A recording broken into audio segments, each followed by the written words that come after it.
Assalamualaikum warahmatullahi wabarakatuh. Kami dari kelompok 6 akan mempresentasikan tentang pengobatan dengan imunoterapi yang beranggotakan saya Sally Merliana Putri Melani, Septi Amelia, Violeta Febi Nur Fadilah, dan juga Nesti Hanifah. Yang pertama yaitu pengertian. Imunoterapi adalah jenis pengobatan yang mendorong kerja sistem imun dan kekebalan tubuh agar lebih efektif dalam melawan penyakit.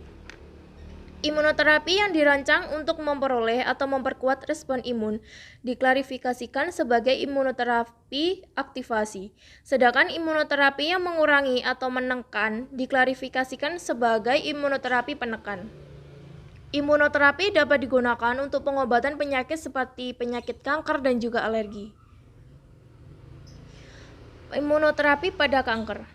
Kanker merupakan penyakit yang diakibatkan oleh pertumbuhan sel abnormal yang tidak terkendali yang menyebabkan jaringan tubuh berubah menjadi sel kanker.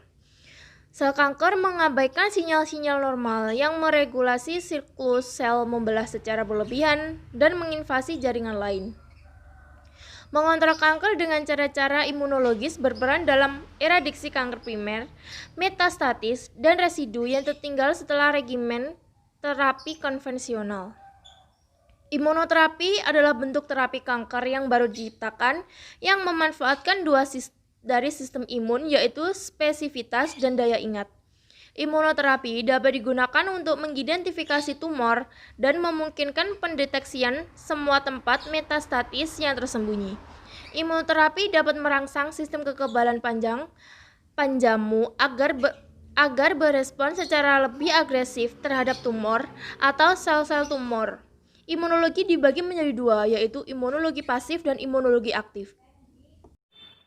Selanjutnya, imunoterapi pasif. Imunoterapi pasif dibagi menjadi dua. Pertama, ada antibodi monoklonal. Menggunakan antibodi monoklonal atau MAB untuk menghancurkan sel ganas telah dicoba, tetapi hasilnya tidaklah spesifik. Anti-CD20 adalah antibodi monoklonal yang banyak digunakan dalam onkologi. MAB atau antibodi monoklonal membunuh sel kanker melalui apoptosis atau aktivasi komplement atau fagositosis. Sebagai contoh, CD20 diekspresikan ke dalam sel B normal dan sel limfoma. Info anti-CD20 dapat mengurangi atau menyembuhkan 50% limfoma sel B. Anti-CD20 menghancurkan sel B ganas melalui aktivasi komplement dan sitotoksitas seluler, serta mengindukasi apoptosis sel B. Anti-CD20 telah dikonjugasikan dengan bahan radioaktif untuk menghantarkan dosis tinggi radioaktif langsung ke tempat kanker. Anti-CD20 juga merusak sel normal, dan bila dilabel dengan bahan radioaktif, dapat juga digunakan untuk mengetahui luas penyebaran limfoma dalam tubuh. Yang kedua, ada imunotoksin. Imunotoksin adalah imunoterapi dengan antibodi monoklonal atau MAB bersama dengan toksin yang berfungsi untuk mencegah proses seluler atau bersama radioisotop yang membantu membunuh DNA dan melepas partikel dengan energi tinggi. Imunoterapi aktif telah digunakan dalam usaha mencegah anergi sel T. Anergi terjadi bila antigen kanker dipresentasikan ke sel T tanpa bantuan molekul konstimulator. Imunoterapi aktif terdiri dari 3, yaitu A. Limfokin active killer cell. Dapat diaktifkan di luar tubuh dan kemudian diinfuskan kembali dengan atau tanpa IL-2. Limfosit perifet dibiakkan dengan IL-2 untuk memperoleh limfokin active killer atau LAK sitotoksik. B. Tumor infiltrating lymphocyte terdiri atas makrofag dan limfosit yang terdiri atas sel NK dan CT. TIL adalah limfosit CD8+ yang diperoleh dari kanker penderita yang beberapa diantaranya spesifik untuk kanker.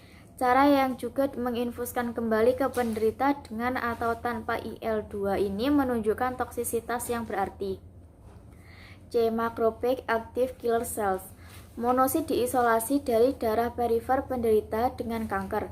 Dibiakkan in vitro dengan sitokin atau IFN gamma yang mengaktifkan sel dan meningkatkan sitotoksisitas sebelum diinfuskan kembali ke penderita. Meskipun sel yang diperoleh sangat sitotoksik dan fagositik, namun non-spesifik. Imunoterapi pada alergi. Alergi adalah reaksi sistem kekebalan tubuh manusia terhadap substansi yang dianggap berbahaya. Jika alergennya tidak dapat dihindari atau sudah terlanjur muncul reaksi alergi, penderitanya dapat mengonsumsi obat-obat tertentu, misalnya antihistamin, kortikosteroid, dekongestan, dan penghambat leukotrien. Tetapi jika penderita alergi yang parah atau yang tidak bisa disembuhkan dengan obat-obatan, dapat menganjurkan imunoterapi alergen. Imunoterapi pada alergi. Imunoterapi atau ITA adalah suatu terapi yang memerlukan proses panjang dari suatu suntikan yang berulang dari ekstrak alergen yang disuntikkan pada pasien dengan penyakit alergi yang sudah jelas faktor alergen pencetusnya dengan tujuan untuk mengurangi gejala penyakitnya. Contohnya seperti penyakit asma alergi. Asma adalah gangguan inflamasi kronis pada saluran pernafasan yang menyebabkan keterbatasan aliran udara. Saat ini belum atau tidak ada obat untuk asma, namun kontrol simptomatis dapat dicapai pada sebagian besar pasien dengan melalui kombinasi bronkodilator short acting dan kortikosteroid inhalasi. Kemudian agonis beta 2 yang bekerjanya sangat lama, anti leukotrin, antikolinergik, teofilin, antibodi IgE, dan agen biologis lainnya dapat ditambahkan untuk mencapai kontrol asma pada kasus yang lebih parah. Kemudian ITA atau imunoterapi alergi pada asma alergi adalah pilihan terapeutik potensial pada pasien asma alergi yang dipilih dengan tepat. SCIT atau subkutan dan SLIT atau sublingutan imunoterapi. Saat ini keduanya diterima sebagai pengobatan yang efektif untuk penyakit alergi pernafasan pada anak-anak. ITA atau imunoterapi alergi dapat menginduksi efek jangka panjang setelah penghentian pengobatan dan dapat memodulasi aktivitas alami penyakit alergi dengan mencegah timbulnya sensitivitas baru dan perkembangan alergi pernafasan.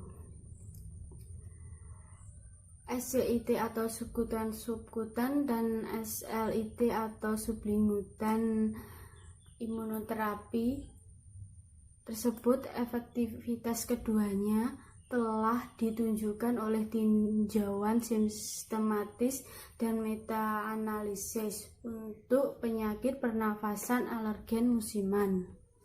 Kemudian imunoterapi subkutan menggambarkan pemberian dosis berulang dari alergen spesifik yang relevan untuk pengobatan alergi yang dimediasi IgE. Imunoterapi sublingual pendekatan alergi imunoterapi alergen di mana alergen diberikan secara oral dan lebih spesifik lagi melalui rute sublingual. Pada SLIT alergen diberikan sebagai tablet yang dapat larut atau ekstrak cair atau cairan dan interval waktu dan setiap dosis perawatan yang sangat bervariasi. Sekian presentasi dari kelompok kami. Apabila kurang lebihnya apabila ada kesalahan mohon dimaafkan. Terima kasih.